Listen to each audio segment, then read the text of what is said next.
توبہ کرتے ہیں اور کہتے ہیں کہ ہماری گناہ معاف ہو گئی، تو توبہ کرنے سے گناہ معاف ہو جاتے، پچھلے جتنے بھی گناہ ہوتے ہیں آپ توبہ کریں، اللہ رب العالمین معاف فرما دیتے ہیں۔ لیکن ہاں، اگر کسی کا حق دبایا ہو تو اللہ گناہ تو معاف فرما دیں گے، لیکن وہ حق وہ ادا کرنا پڑے گا، وہ معاف نہیں ہوگا۔ انبیاء کرام کے بعد شہداء کا درجہ اور شہید کو بھی حضور پاک صلی اللہ علیہ وسلم نے فرمایا کہ شہید کو بھی بلایا جائے گا اور شہید سے کہا جائے گا کہ فلانے کا حق جو تو نے کھایا تھا وہ ادا کرو، تو وہ کہے گا کہ یا اللہ وہ تو دنیا میں رہ گیا، وہ تو لاہور، اسلام آباد، پشاور میں رہ گیا۔ اللہ تعالیٰ فرمائیں گے کہ میں نے بلا لیا ہے اسے، وہ لے آیا ہوں میں، کہاں پر ہے؟ اللہ رب العالمین فرشتوں کو کہیں گے کہ جاؤ اس کو بھیجو، جہنم میں لے جاؤ۔ تو وہ جہنم کے 7 حصے ہیں اور وہ جائے گا جہنم میں۔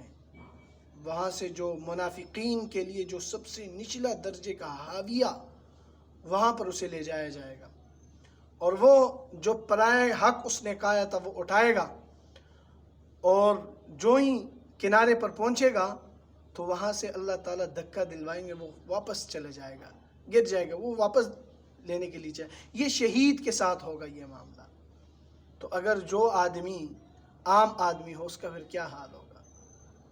ہاں، اگر کوئی نیک اولاد مل گئی کسی کو اور اس نے اپنے والد کے جو ناجائز قبضے وغیرہ چیزیں تھی وہ اس نے جو ہے لوگوں کو دے دیے، تو وہ تو ایک علیحدہ قسم کی بات ہے۔ لیکن اگر نیک اولاد بھی نہ ہو تو پھر کیا ہوگا؟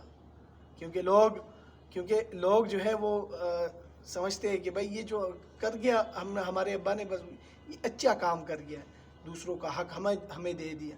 بہت کم لوگ ہوتے ہیں جو یہ دیکھتے ہیں کہ ہمارا باپ، ہماری ماں، ہمارے جو ہے رشتہ دار عزیز و اقارب جن کی وراثت ہمیں ملی ہوئی ہے، جن کے جو ہے وہ جنہوں نے ہمیں کما کے دیا ہے، چاہے حلال ہے یا حرام ہے، ہم دوسروں کا حق ادا کریں، تو بہت کم لوگ ہوتے ہیں۔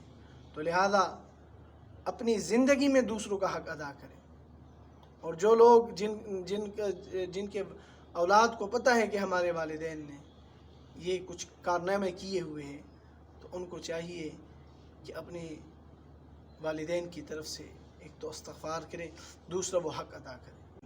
دوسروں کا حق اگر دباؤ گے نا تو بہت سخت وعیدیں ہیں اس کے اوپر۔ بعض لوگ کہتے ہیں ہمیں خوشی سے ہماری بہن نے یا ہماری بیٹی نے ہمیں یہ معاف کر دیا۔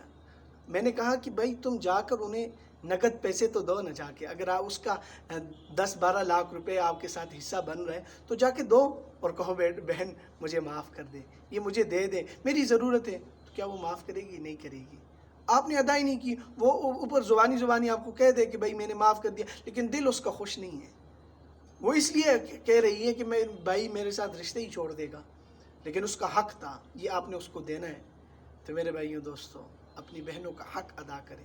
اور دوسری بات یہ کہ شہید سے بھی اللہ رب العالمین قیامت کے دن فرمائیں گے کہ جاؤ حاویہ میں وہی حق پڑا ہوا ہے جو تو نے فلانے کا کہا تھا وہ اٹھا کے لے آؤ۔ تو میرے بھائیوں دوستوں، بہت ہی وعید ہے اور حساس معاملہ ہے قیامت کے دن کے حوالے سے، لہٰذا ظلماً حق کسی کا نہ کھائے۔